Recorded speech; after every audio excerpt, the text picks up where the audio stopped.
Урматтуу Алмаз Кулбекович, сен сурадың ғой.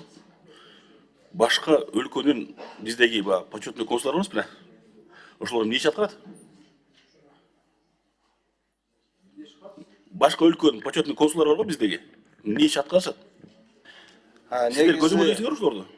Siz тура маселе көтөрдүңүз. Кыргызстанда бир нече 30тан ашык ардактуу консулдар ишин жүргүзөт. Эң негизгиси ошо ардактуу консулдардын жумушу бул ошо өлкөнүн биякта кызыкчылыгын көрсөтүү, Кыргызстан менен кызматташты өркүндөтүү негизи ошол эң негизги жумуштар. Көзөмөлү силер карайсыңар, карабайсыңар? Көзөмөлүн биз карайбыз, ошондой эле тийиштүү мамлекеттик мекемелер менен биргеликте да. Мисалы айта кетейин энди, алардын бир кызмат кунулары барбы? Кызыл номер менен жүргөндө кызмат куну деп айтылабы же өздөрүнүн менчик бар.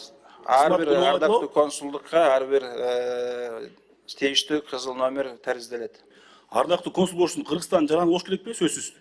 Же башка жактын жараны боло береби? Башка жаранда болушу мүмкүн. Башка өлкөнүн жараны Кыргызстандын ичиндеби? Ооба. Ошону айтайын деген да.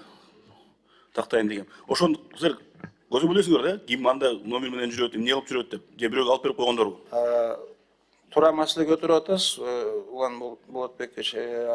Убактылуу кез тышкы иштер министрлик, ошо ички иштер министрлик менен биргеликте биз рейдтерге чыгабыз. Биздин кызматкерлер ошо номерлер кандай колдонот, ким колдонот, эрежени сактайбы, сактабайбы деген ошондой кез системалык негизде биз ошондой рейдтерди жүргүзөбүз.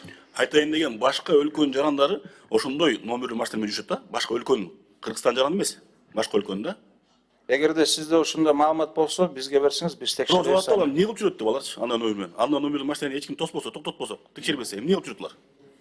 Мен түшүнгөн боюнча, эгерде алар ошо мыйзамсыз берсе, ошол бир чочуну кишилерге, биз ал эмне текшерип туруп, сизден сурамыз, ошону токтоп бересизби? 30 кайсы номер экенин билесизби? Бере аласызбы бизге?